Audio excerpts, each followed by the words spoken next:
Welcome friends, I am Himanshu from IIT Delhi.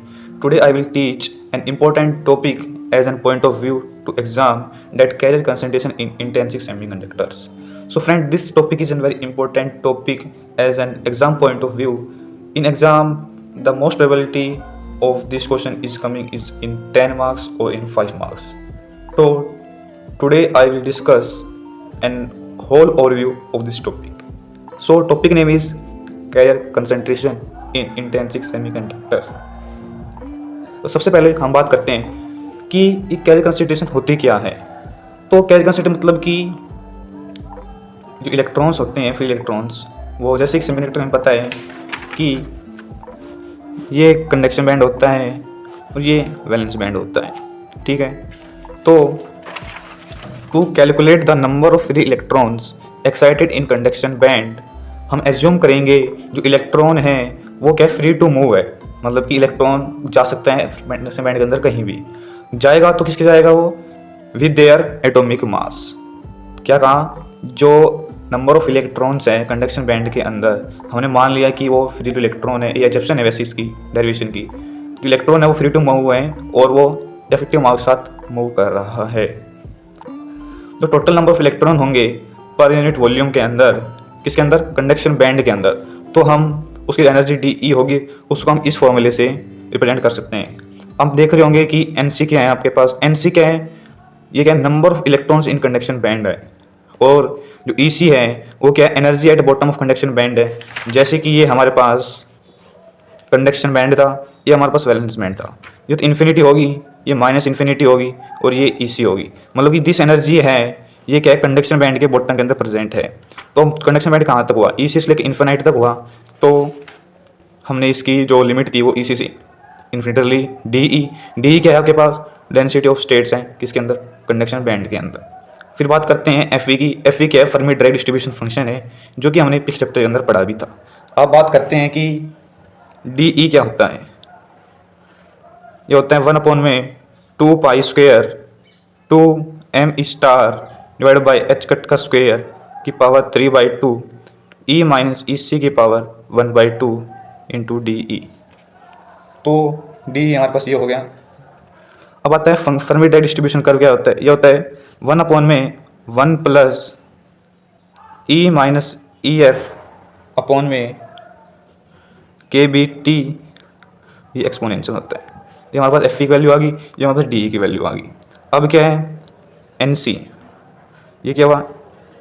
This 2 pi square two m E star upon में H cut square की power 3/2 into e minus ई सी की power 1/2 into में 1/1 plus exponential e minus e f upon में के B T. दोस्तों यहाँ पर जो ई एफ है ये क्या है? हमारे पास फर्मी एनर्जी है। और उसके बाद हम जो कांस्टेंट टर्म है उसको बाहर ले लेंगे। तो हमारे पास कांस्टेंट टर्म ये है 2 पाई स्क्वेयर इंटू में 2m ई, ये क्या इफेक्टिव मास है हमारे पास? एच कट का स्क्वेयर की पावर 3/2। ये हमारे पास ये आ गया।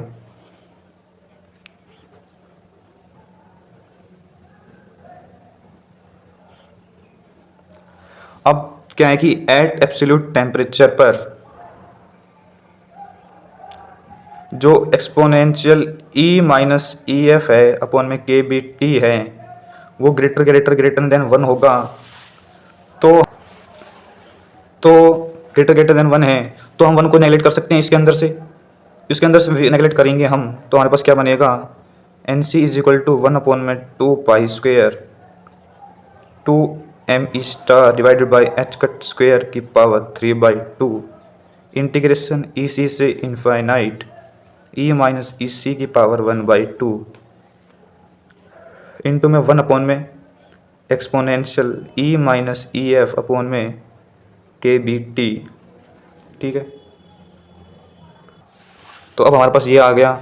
अब क्या है? हम इसको ऊपर लेके जाएंगे, ऊपर लेके गए तो हमारे पास क्या है कि अब हमारे पास इक्वेशन बन जाएगी कि n C is equal to 1/2 pi square 2me divided by H cut square की पावर 3/2 इंटीग्रेशन ई सी से इनफाइनाइट ई माइनस ई सी की पावर 1/2। अब एक्सपोनेंशियल पावर हमने ऊपर ली थी तो माइनस आ गया पावर के अंदर, तो हमारे पास हो गया e F minus e upon में के B t into d e. यहाँ पर इक्वेशन आ गई यहाँ तक। अब हम क्या काम करेंगे, पुट कर लो क्या, जो ई एफ माइनस ई है उसको हम ये लिख दे, मान लो ई एफ माइनस ई सी प्लस ई सी माइनस ई। कोई दिक्कत है, क्योंकि इसको सोल्व करेंगे हम तो हमारे पास ये आने वाला है, ये वाला।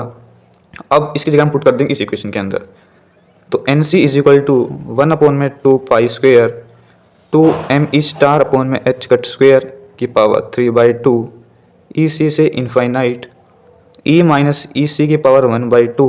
अब एक्सपोनेंशियल के अंदर था तो इसको हम लिख सकते हैं ई एफ माइनस ई सी अपॉन में के बी टी इंटू में एक्सपोनेंशियल ई सी माइनस ई अपॉन में के बी टी। तो हमने यहाँ पे एक्सपोनेंशियल प्रॉपर्टी का यूज़ करके इनको हमने इसके अंदर लिख चुके हैं। अब हमारे पास आता है कि जो ये वैल्यू है ये बाहर आ जाएगी, क्योंकि ये वैल्यू क्या हमारे पास कांस्टेंट है, तो इनको हम इंटीग्रेशन से बाहर ले सकते हैं। तो N C is equal to 1 upon में 2 pi square 2 me star upon में h कट स्क्वेयर की पावर 3/2 एक्सपोनेंशियल हमने बाहर ले लिया है क्योंकि ये कांस्टेंट था, ई सी अपॉन में के बी टी, ये है ई सी से इनफाइनाइट ई माइनस ई सी की पावर 1/2। अब बचा हमारे पास क्या, अभी डी रह गया था, तो ई सी माइनस ई अपॉन में के बी टी इंटू डी हमारे पास बच गया। अब क्या है कि जो ई माइनस ई सी अपॉन में के बी टी को हम क्या है कि एक्स पुट कर लेंगे। क्या पुट कर लिया हमने, एक्स पुट कर लिया। तो अगर हम मान लो ई माइनस ई सी क्या लिख सकते हैं, एक्स इंटू के बी टी लिख सकते हैं, बिल्कुल लिख सकते हैं। अगर मान लो हम इसका डिफ्रेंशिएशन कर दें किसके रिस्पेक्ट के अंदर, डी ई की रिस्पेक्ट के अंदर, विद रिस्पेक्ट टू एक्स की रिस्पेक्ट ई कंडीशन कर दे एक्स के रिस्पेक्ट के अंदर, तो हमारे पास बचेगा डी ई, ये जीरो हो जाएगा, ये हमारे पास बच जाएगा के बी टी इंटू में डी एक्स बच गया। तो हमारे पास डी ई की वैल्यू आ गई क्या, के बी टी इंटू में डी एक्स। और हमारे पास ये आया था यहाँ पे हमने ई माइनस ई सी इंटू एक्स के बी टी आया था। तो अगर हम मान लो ई माइनस ई सी 1/2 रख दें तो एक्स इंटू के बी टी भी 1/2 रखा जाएगा। अब इनको हम इस इक्वेशन के अंदर पुट कर देंगे, तो पुट करते हैं इक्वेशन के अंदर, तो N C is equal to 1 upon में 2 pi square 2 star divide by H cut square की power 3/2 exponential E F minus ई सी अपॉन में के बी टी, ये ई सी से इनफाइनाइट। अब इसकी वैल्यू थी ई सी ई माइनस ई सी की पावर 1/2, तो हमारे पास क्या आई थी, ये एक्स की पावर 1/2 के बी टी की पावर 1/2 और एक्सपोनेंशियल हमने ये लेट करा था एक्स। अब यहाँ पे क्या है, ई सी माइनस ई है, अपन में के बी टी है, मतलब कि हमें डिफरेंस किसका है, माइनस का है, तो यहाँ पास आ गया माइनस एक्स इंटू में डी एक्स। तो हमने यहाँ डी की वैल्यू पुट कर दी, हमारे पास डी एक्स इंटू के बी टी। अब ये देखो अगले स्टेप के अंदर चलते हैं, 1 अपॉन में 2 pi square 2 me star upon में एच कट का स्क्वेयर की power 3/2 exponential E F minus ई सी अपॉन में के बी टी। अब क्या है कि देखो यहाँ पे के बी टी पावर 1/2 थी, यहाँ पे इसकी पावर क्या है 1 है, तो ये कॉन्स्टेंट हो जाएगी, तो के बी टी की पावर 3/2 होगी हमारे पास। और इंटीग्रेशन हो गया ई सी से इनफाइनाइट, बचा क्या हमारे पास X power 1/2 exponential minus X into में डी एक्स, ये बचा। अब मान लो हम इस इंटीग्रेशन को सोल्व करते हैं तो हमारे पास वैल्यू आएगी √π/2। तो एन सी आया हमारे पास 1 अपॉन में 2 pi square 2 me star upon H cut का स्क्वेयर की power 3/2 exponential E F minus ई सी की power upon K B T की पावर 3/2 इंटू में √π/2। इससे हमारे पास एक आ तो गया, पर इसको हम सिंपलेस्ट फॉर्म के अंदर लिखेंगे। सिंपलेस्ट फॉर्म के अंदर लिखेंगे, यहाँ पे एच कट की जगह क्या आएगी, एच अपॉन में 2 पाई पुट कर देंगे, ये इसको अंदर ले आएंगे, तो हमारे पास जो लास्ट के अंदर जो इक्वेशन बनेगी वो है, तो after solving this equation solve कैसे करेंगे कि एच का जगह में एच 2 पाई रख देंगे, ये के बी टी है, इसके बाद 3/2 थी तो इसको अंदर ले आएंगे, तो लास्ट के अंदर जो सिंपलेस्ट फॉर्म बनेगी इस इक्वेशन की वो हमारे पास बनेगी 2 पाई इंटू एम ई star K B T upon में एच का स्क्वायर, ध्यान रखिए ये एच स्क्वायर है ना कि एच कट स्क्वायर की power 3/2 exponential E F minus ई सी अपॉन में के बी टी।